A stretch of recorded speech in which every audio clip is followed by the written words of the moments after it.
While the IMF has revised its forecast, downgrading the global growth to 3.3%, it remains fairly optimistic over emerging and developing economies as high employment and strong domestic consumption should support overall growth. Now, Southeast Asia, particularly Indonesia for that matter, is a region that has caught many by surprise with its resilience amidst the current global economic gloom. The continual growth in domestic demand has been fueled by a general uplift in consumer confidence following upgrade in the investment grading, which consequently saw stronger investors' interest in their economy. Another emerging economic wonder that is worth watching is the Philippines. This country has benefited from the outsourcing and offshoring of activities from Europe to Asia as part of the global cost-cutting initiatives. In the office market, Indonesia continues to outshine the rest of the region with quarterly rental growth at 8%. This is supported by strong business expansions from corporates such as oil and gas, mining, telco, and financial services. While investor interest remains high, few transactions were actually recorded, given limited buying opportunity. The valuation-based capital values increased about 10% as a result. Similarly, the office market in Manila registered a quarterly rise of 0.3%.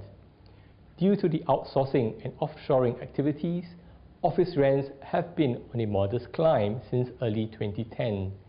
Investors' confidence is lifted, and these have supported the rise in capital values of 1.9% in this quarter.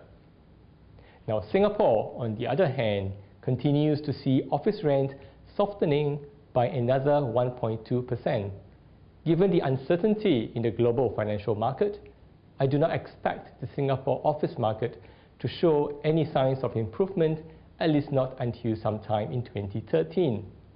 Given the cheap credit and the punitive policies governing the residential sector, small-time retail investment in the strata office continues to support the overall rise in the office capital values. This quarter, we saw a rise of some 4.4%, resulting in further yield compression.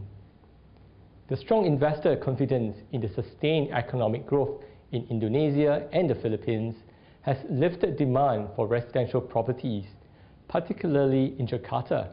Now, backed by quarterly rental increases of 4.3% for Jakarta, the capital values also registered growth of 6.3% as continual corporate leasing boosts investors' confidence. In Manila, it expanded by another 1.4%, resulting in further yield compression. On the Singapore front, corporate cost savings continue to dampen the luxurious residential sector. As flight to value continues, smaller units in the prime districts saw a rental increase of 1.3%. With support from this relocating demand, capital values of high-end residential in Singapore rose by another 4.8% this quarter, due in part to the appreciating Sing dollar.